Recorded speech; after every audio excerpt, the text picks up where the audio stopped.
Assalamualaikum Pak. Waalaikumsalam. Ya, silakan Pak. Ya, Maaf, masuk Pak. sedang sibuk Pak. Enggak, santai aja Pak. Biasa rutinitas pekerjaan. Silakan Pak. Ya, ini Pak, saya izin bertanya, meminta arahan, kemudian juga bimbingan Bapak dan sekaligus nasihat Pak. Bagaimana sih cara menjadi suami yang baik untuk nanti bekal saya ketika saya nanti mau menikah? Seperti itu sih Pak. Baik, Pak Pian. Pertanyaan yang cukup bagus dan terus terang sangat menohok juga pertanyaannya. Kenapa? Ya kalau bicara nasihat sebagai seorang suami yang baik, yang ideal, saya dalam kapasitas ini juga seorang suami. Tentu juga banyak hal yang belum pas dari apa yang diperintahkan oleh Allah dan Rasulnya. Maka untuk itu, objektif kita harus memandang sebuah permasalahan ini dari sebuah rujukan yang jelas. Dalam hal ini bagaimana Allah memberikan gambaran dan sekaligus Rasulullah memberikan petunjuk terhadap kapasitas seorang suami itu sendiri. Bahwa menjadi seorang suami itu bukan merupakan sebuah status, ya, tetapi di sini menyangkut masalah karakter. Banyak laki-laki yang bisa menikah, tetapi tidak bisa berkapasitas sebagai seorang suami. Hal ini terjadi karena apa? Karena memang tidak terpenuhinya atau belum mampunya memerankan peran sebagai seorang suami di dalam rumah tangga. Dalam hal ini Allah memberikan gambaran dalam surat An-Nisa ayat 34. Ar-rijal qawwamuna 'alan nisa bima faddalallahu ba'dahum 'ala ba'din wa bima anfaqu min amwalihim. Fasolihatu qanitatun hafidatun lil ghaib al-ayah. Bahwa suami adalah seorang pemimpin di dalam rumah tangga. Maka tugas dan kewajiban seorang suami salah satunya memberikan berbagai perlindungan kepada istrinya, juga memberikan nafkah lahir dan batin, sandang, pangan, papan, to be or not to be, itu adalah menjadi tugas seorang suami. Dan selain itu juga menghamparkan kasih sayang kepada istrinya. Ini gambaran yang kita bisa lihat secara lahiriah, rutinitas daripada kewajiban suami kepada istri. Ada yang lebih penting daripada hanya sekedar yang bersifat atau bernilai material, ya, adalah tugas seorang suami mendidik istri. Dan ini kadangkala dilupakan oleh para suami. Dimana jika suami mampu mendidik istri, maka suami tersebut mempunyai sebuah kualitas, akan ideal di dalam rumah tangga. Apa yang harus dididik dalam hal ini? Sederhananya ngajinya, salatnya, hatta mandi junubnya sekalipun, itu adalah sudah merupakan sebuah kewajiban pendidikan seorang suami kepada istri. Ya, istri perlu dididik di dalam konteks pembangunan rumah tangga oleh suaminya adalah karena fitrahnya.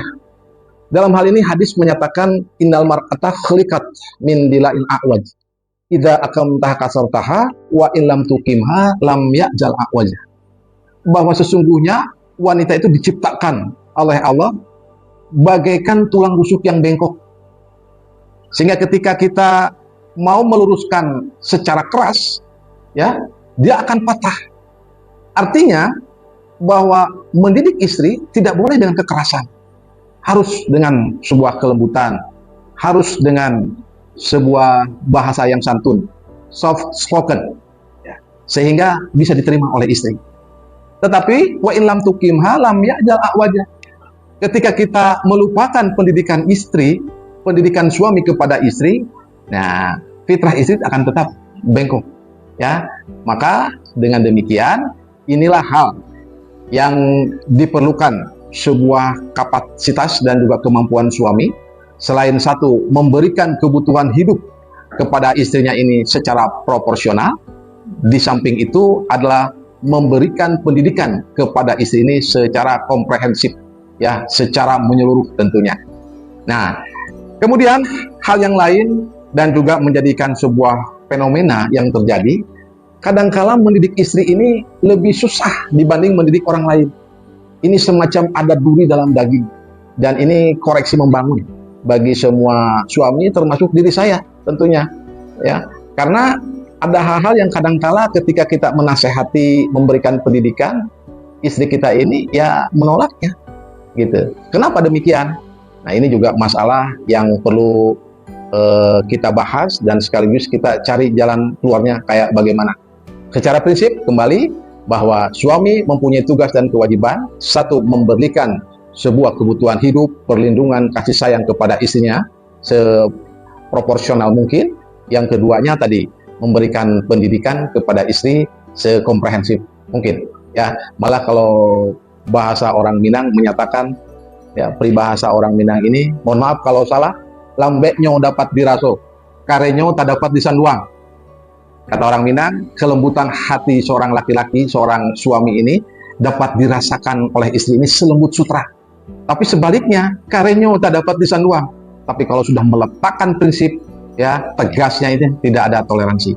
Ini saya rasa sebagai sebuah gambaran yang mudah-mudahan khususnya bagi Pak Pian dan juga diri saya tentunya akan menjadikan sebuah bahan untuk pelaksanaan dalam sebuah kapasitas suami dengan sebaik-baiknya. Sementara itu dulu Pak Pian ya, nanti dalam kesempatan yang akan datang kita ngobrol-ngobrol lagi. Demikian obrolan santai kami dan mudah-mudahan bisa diambil sebesar-besar manfaat, lebih khusus kepada para suami, para calon suami yang sedang akan lagi mencari jati diri dan karakter menjadi suami yang ideal dalam rumah tangga. Demikian, terima kasih. Wassalamualaikum warahmatullahi wabarakatuh.